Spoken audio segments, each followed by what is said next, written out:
그 냄새는 세상에 존재하는 그 어떤 악취와도 달랐습니다.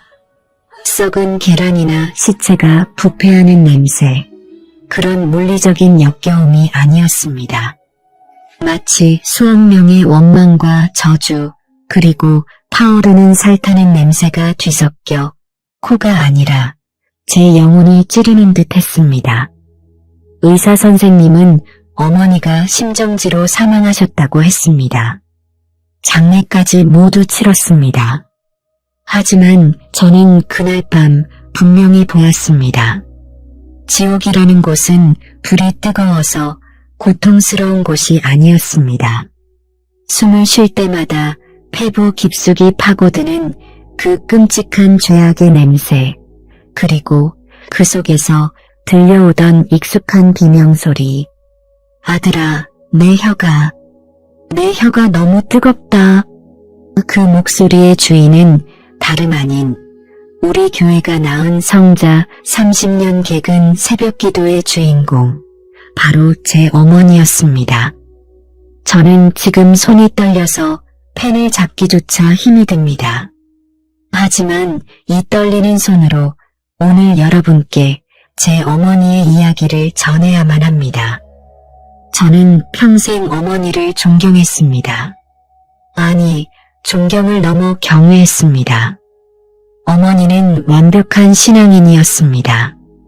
겉으로 보기에는 흠잡을 데 없는 그야말로 천국 아랫목에 앉아 계셔야 마땅한 분이셨습니다. 하지만 충격적이게도 어머니는 지금 지옥에 계십니다.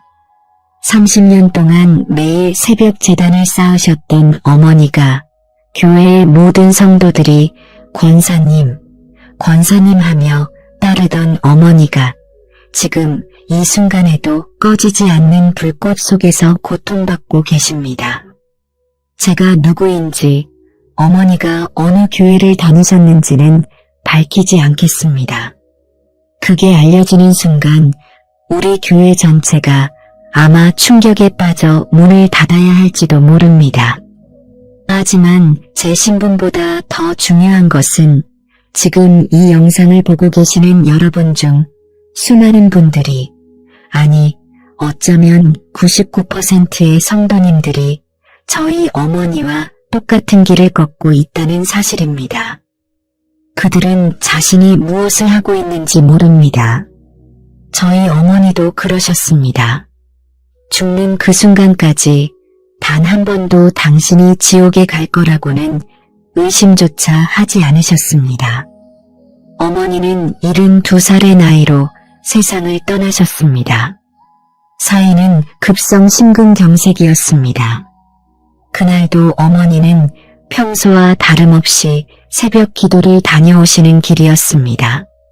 차가운 새벽 공기를 가르며 버스 정류장에 서 계시던 어머니는 가슴을 부여잡고 쓰러지셨고 구급차가 도착했을 때는 이미 늦은 상태였습니다. 하나님을 만나러 가는 길이니 얼마나 거룩한 죽음입니까?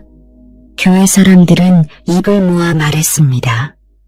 권사님은 기도하다 가셨으니 분명 천국에서 상급이 클 거야. 장례식은 교회장으로 성대하게 치러졌습니다. 당연한 일이었습니다. 어머니는 우리 교회에 살아있는 역사이자 기둥 같은 분이셨으니까요. 30년이라는 긴 세월 동안 비가 오나 눈이 오나 어머니의 자리는 항상 채워져 있었습니다. 한 번은 독감에 걸려 열이 40도가 넘게 끓어오르는데도 속리부를 뒤집어 쓰고 기어이 새벽 예배당에 나가셨던 분입니다. 목사님조차 김 권사님, 제발 오늘은 쉬세요 라고 말릴 정도였지만 어머니의 고집을 꺾을 수는 없었습니다. 어머니의 헌금 생활은 또 어땠는지 아십니까? 아버지가 일찍 돌아가시고 어머니는 식당 주방에서 설거지를 하며 저와 동생을 키우셨습니다. 한 달 내내 뼈 빠지게 일해서 손에 쥐는 돈이 고작 100만 원 남짓이었습니다. 하지만 어머니의 11조 봉투는 단 한 번도 빈 적이 없었습니다. 11조뿐만이 아니었습니다. 교회가 새 성전을 건축한다고 했을 때 어머니는 무려 1,000만 원을 작정 헌금하셨습니다. 저는 그때 어머니가 미치신 줄 알았습니다. 어머니, 우리 형편에 1,000만 원이 어디 있어요? 제발 정신 좀 차리세요. 제가 화를 내며 말렸지만 어머니는 요지부동이셨습니다. 그 1,000만 원을 만들기 위해 어머니는 1년 동안 점심을 굶으셨습니다. 10년 넘은 낡은 외투 한 벌로 겨울을 나셨고 신발 밑창이 닳아 비가 새는데도 본드로 붙여 신으셨습니다. 그렇게 1년을 뼈를 깎는 고통으로 모은 돈을 하나님께 드렸습니다. 하나님의 집을 짓는데 내가 이 정도도 못하면 어떻게 집사라고 하겠니? 하나님이 나를 불쌍히 여기시고 너희들을 축복해 주실 거야. 그게 어머니의 믿음이었습니다. 봉사는 말할 것도 없었습니다. 주일날이면 어머니는 가장 먼저 교회에 나와 주차 안내를 하셨고 점심 식사 시간에는 아무도 하기 싫어하는 잔반 처리와 설거지를 도맡아 하셨습니다. 예배당 화장실 변기를 맨손으로 닦으시던 어머니의 모습이 아직도 눈에 선합니다. 누가 시킨 것도 아니었습니다. 그저 주님의 몸된 교회를 섬기는 기쁨이라 하셨습니다. 10년 전 어머니가 권사 직분을 받으시던 날 어머니는 마치 세상을 다 얻은 것처럼 기뻐하셨습니다. 권사가 된 후로는 구역장까지 맡으셔서 구역 식구 15가정을 매달 신방하고 돌보셨습니다. 아픈 사람이 있으면 죽을 쏘아 달려가셨고 어려운 일이 있는 가정에는 밤을 새워가며 상담해 주셨습니다. 저는 그런 어머니가 자랑스러웠습니다. 친구들에게 우리 어머니 같은 분은 세상에 없어라고 떵떵거렸습니다. 목사님도 설교 때마다 어머니를 예화로 드셨습니다. 우리 교회에 김 권사님 같은 분이 10명만 더 있어도 세상이 바뀔 겁니다. 누가 감히 의심하겠습니까? 이런 어머니가 천국에 가지 못한다면 대체 누가 천국에 갈 수 있겠습니까? 어머니 자신도 확신하셨습니다. 종종 제 손을 잡고 말씀하셨죠. 나는 천국 갈 자신이 있어. 주님이 나를 위해 예비하신 금면류관이 보인단다. 그런데 모든 것이 뒤집힌 것은 장례식 다음날 밤이었습니다. 손님들이 모두 돌아가고 텅 빈 집에서 저는 어머니의 유품을 정리하고 있었습니다. 어머니의 냄새가 배어있는 낡은 성경책을 가슴에 품고 하염없이 울고 있었습니다. 그때였습니다. 갑자기 방 안의 공기가 무겁게 내려앉기 시작했습니다. 처음에는 정전이 된 줄 알았습니다. 하지만 창밖에 가로등 불빛은 여전했고 거실의 불도 켜져 있었습니다. 오직 어머니의 방, 제가 앉아있는 이 공간만 칠흑 같은 어둠에 잠식당했습니다. 단순한 어두움이 아니었습니다. 그것은 마치 살아 움직이는 듯한 끈적하고 차가운 어둠이었습니다. 본능적으로 소름이 끼쳤습니다. 도망가야 한다는 생각이 들었지만 다리에 힘이 풀려 꼼짝도 할 수 없었습니다. 그때 그 어둠 속에서 무언가가 스르르 배어 나왔습니다. 사람의 형상 같았지만 사람이 아니었습니다. 얼굴은 검은 안개에 가려 보이지 않았지만 그 눈만큼은 선명했습니다.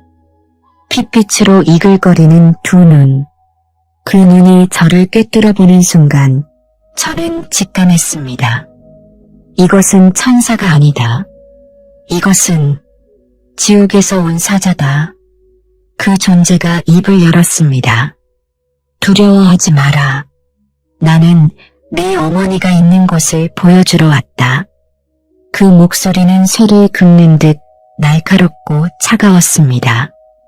제가 비명을 지르려 입을 떼는 순간 그 존재가 제 손목을 낚아챘습니다. 얼음장 같은 냉기가 팔을 타고 심장까지 파고들었습니다. 순식간에 주변 풍경이 휘몰아쳤습니다. 어머니의 방은 온데간데였고 저는 낯선 공간에 서 있었습니다. 숨이 턱 막혀왔습니다. 숨을 쉴 때마다 매캐한 연기와 함께 참을 수 없는 악취가 밀려들어왔습니다. 썩은 고기 냄새, 유황 냄새, 그리고 무언가 타는 역겨운 냄새, 구역질이 올라왔습니다. 눈을 들어 앞을 보았습니다. 그곳은 붉은 세상이었습니다. 아니, 세상이라기보다는 거대한 용광로 같았습니다. 저 멀리 끝이 보이지 않는 불길이 하늘 높이 치솟고 있었고 그 불길 속에서 수많은 검은 점들이 꿈틀거리고 있었습니다. 귀를 막아도 뚫고 들어오는 끔찍한 소리들. 살려주세요. 너무 뜨거워요. 물 한 방울만.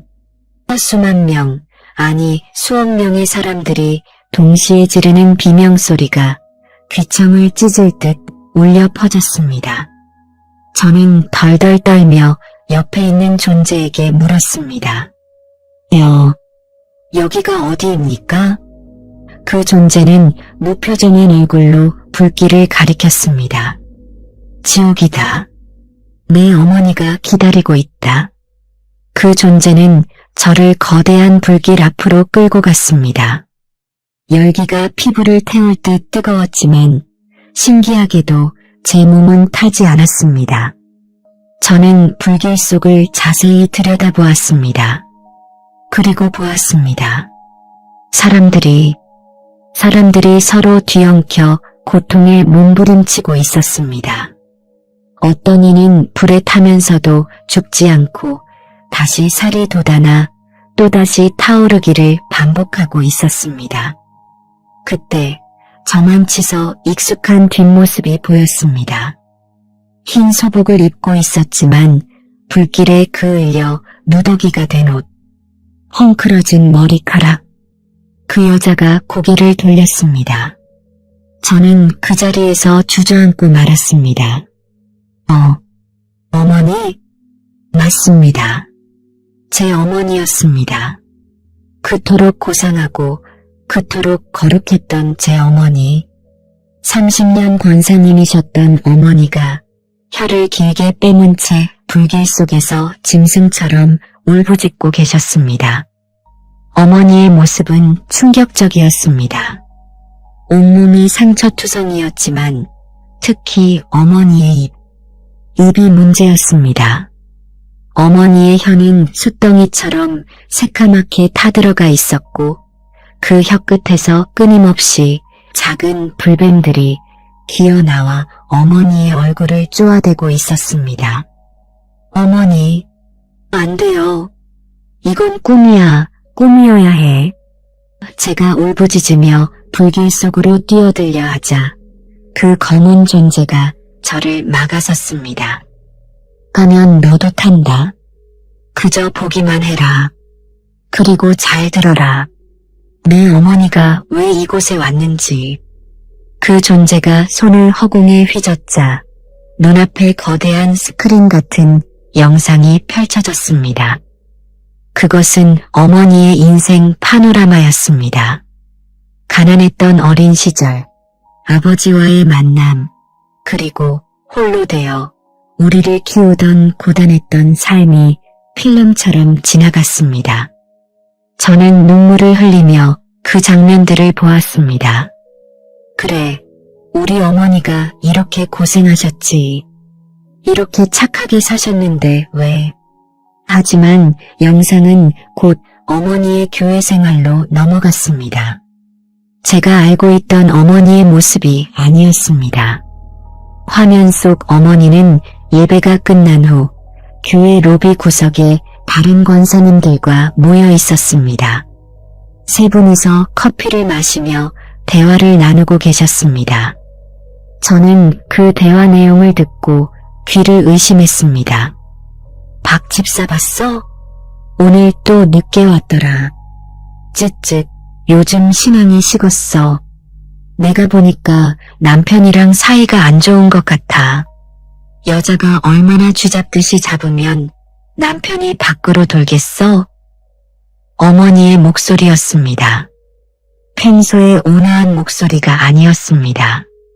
비웃음과 격렬이 섞인 날카로운 톤이었습니다. 화면이 바뀌었습니다.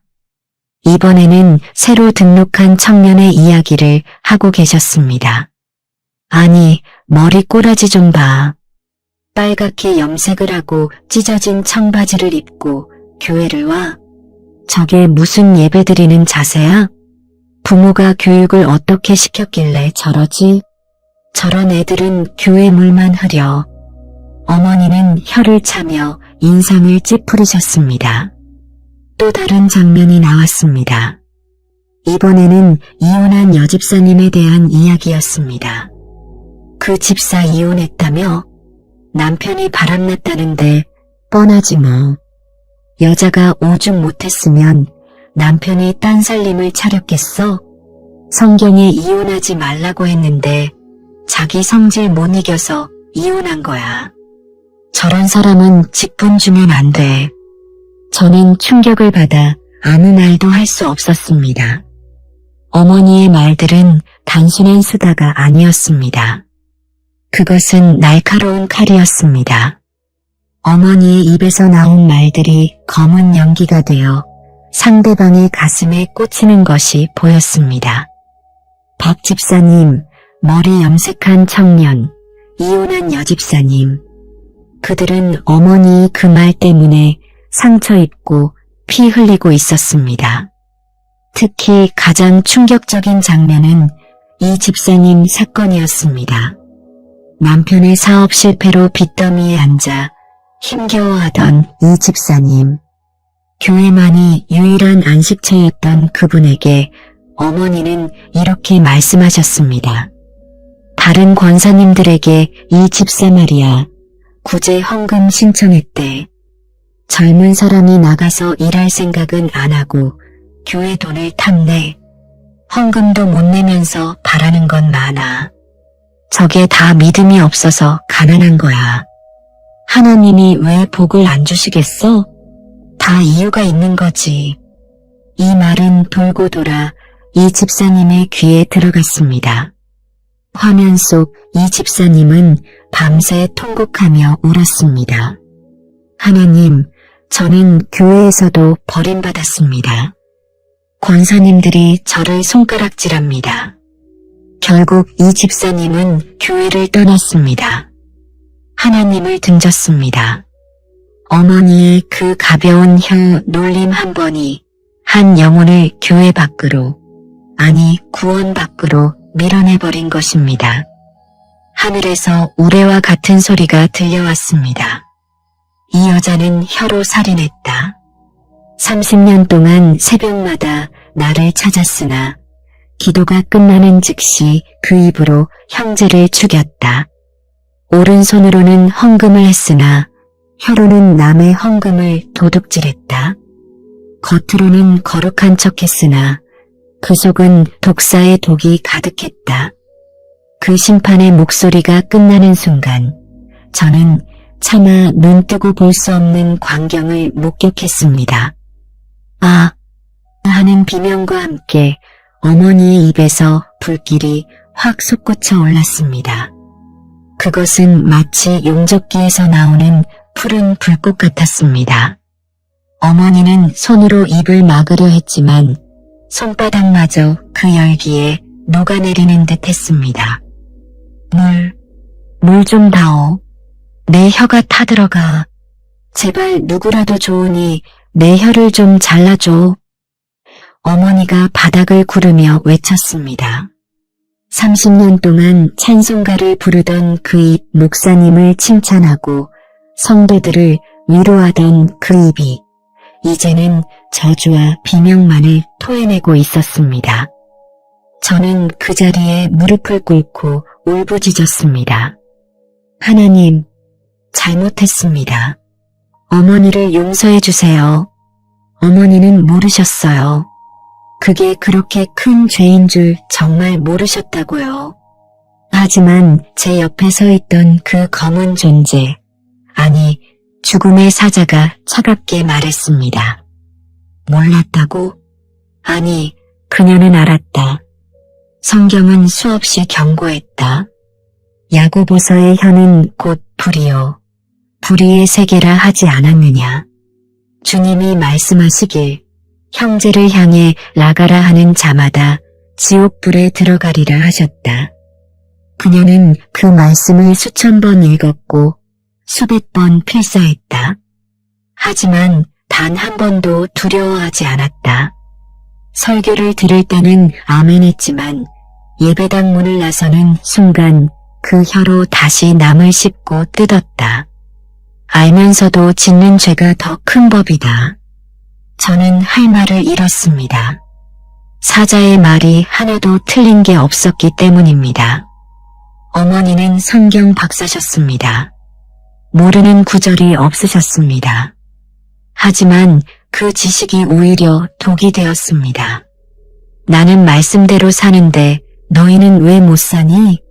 하는 교만이 어머니의 눈과 귀를 가렸던 것입니다. 그때 불길 속에 있던 어머니가 저를 발견했습니다. 고통으로 일그러진 얼굴로 저를 보며 소리쳤습니다. 아들아, 너는 안 돼. 너는 여기 오면 안 돼. 가서 전해라. 제발 사람들한테 말해. 새벽 기도가 중요한 게 아니라고. 헌금 많이 하는 게 다가 아니라고. 입 조심하라고. 혀를 놀리지 말라고 전해라. 어머니의 목소리는 갈라지고 끊어졌지만 그 간절함은 제 뼈에 사무쳤습니다. 김 권사가, 그 잘난 김 권사가 입방정 떨다가 지옥 갔다고. 내 꼴을 좀 보라고 전해. 그것이 마지막이었습니다. 사자가 다시 제 손을 잡는 순간 지옥의 문이 닫히며 어머니의 비명소리도 멀어졌습니다. 제 몸이 빛의 속도로 빨려 올라가는 느낌이 들었습니다. 헉! 하고 숨을 들이키며 눈을 떴을 때 저는 땀에 흠뻑 젖은 채 어머니의 유품이 널려있는 방 한가운데 엎드려 있었습니다. 꿈이었을까요? 아니요. 제 손목에는 사자가 잡았던 차가운 손자국이 시퍼렇게 멍으로 남아 있었습니다. 그리고 방 안에는 여전히 매캐한 유황 냄새가 희미하게 감돌고 있었습니다. 저는 떨리는 손으로 어머니가 쓰시던 일기장을 펼쳐보았습니다. 어제까지는 보이지 않던 내용들이 눈에 들어왔습니다. 10월 5일, 박 집사는 오늘도 꼴보기 싫은 옷을 입고 왔다. 목사님은 왜 저런 사람에게 안내를 맡기시는지 모르겠다. 11월 12일, 구역 예배 때 최 권사가 자기 아들 자랑을 했다. 속이 뒤집힌다. 자기가 뭐 그리 잘났다고. 일기장 곳곳에는 하나님을 향한 감사가 아니라 사람을 향한 미움과 판단이 가득했습니다. 30년의 신앙생활 기록이 사실은 30년의 비난 일지였던 것입니다. 어머니는 기도로 쌓은 공든 탑을 매일 밤 혀로 그리고 펜으로 무너뜨리고 계셨던 겁니다. 저는 그날 이후 완전히 다른 사람이 되었습니다. 교회에 가서 가장 먼저 한 일은 제가 그동안 어머니와 함께 험담했던 분들을 찾아가는 것이었습니다. 박 집사님을 찾아가 무릎 꿇고 빌었습니다. 집사님, 죄송합니다. 제가 집사님을 판단했습니다. 어머니와 함께 집사님 흉을 봤습니다. 용서해 주세요. 사람들은 미쳤다고 했지만 저는 멈출 수 없었습니다. 지옥에서 본 어머니의 그 불타는 혀가 잊히지 않았기 때문입니다. 성도 여러분, 지금 이 영상을 보고 계신 여러분은 안전하십니까? 나는 살인하지 않았어. 나는 간음하지 않았어라고 안심하고 계십니까? 하지만 오늘 하나님은 묻고 계십니다. 내 혀는 깨끗하냐? 혹시 오늘 점심 식사 자리에서 커피 마시는 자리에서 누군가를 안주 삼지 않으셨습니까? 그 김 집사 말이야. 로 시작하는 대화, 정말 영혼을 살리는 대화였습니까? 아니면 죽이는 대화였습니까? 여러분이 무심코 던진 그 한마디가 누군가의 가슴에 대못을 박고 누군가를 교회에서 떠나게 만들지는 않았습니까? 기억하십시오. 우리가 뱉은 말은 공중으로 흩어지는 것이 아닙니다. 하나님 앞에 낱낱이 기록됩니다. 그리고 그 말들은 심판날에 우리를 올가매는 쇠사슬이 될 것입니다. 제 어머니는 30년 새벽 기도의 공로로도 그 사슬을 끊지 못하셨습니다. 저는 여러분께 간곡히 부탁드립니다. 아니, 지옥에 계신 제 어머니를 대신해 피를 토하는 심정으로 호소합니다. 혀를 다스리십시오. 만약 누군가에 대해 험담하고 싶은 마음이 든다면 차라리 혀를 깨무십시오. 그 고통이 지옥불의 고통보다는 100배, 1000배 나을 것입니다. 말하고 싶을 때 3초만 참으십시오. 그리고 자문해 보십시오. 이 말이 사실인가? 이 말이 덕이 되는가? 이 말이 꼭 필요한가? 만약 아니라면 침묵하십시오. 침묵은 금이지만 험담은 독입니다. 이제 저는 말씀을 맺으려 합니다. 제 어머니는 비록 돌이킬 수 없는 곳으로 가셨지만 여러분에게는 아직 기회가 있습니다. 아직 살아있다는 것, 아직 회개할 수 있다는 것이 얼마나 큰 축복인지 모릅니다. 지금 즉시 회개하십시오. 하나님, 내 입술에 파수꾼을 세워주소서. 내 입의 말과 마음의 묵상이 주님 보시기에 합당하게 하소서. 부정적인 말, 남을 깎아내리는 말, 불평하는 말을 끊어내고 이제는 살리는 말, 칭찬하는 말, 감사하는 말만 하게 하소서. 여러분의 혀가 지옥의 불쏘시개가 아니라 천국의 열쇠가 되기를 간절히 축원합니다. 오늘 밤 잠들기 전 여러분의 혀를 씻어내는 회개의 기도를 꼭 들으시기 바랍니다. 감사합니다.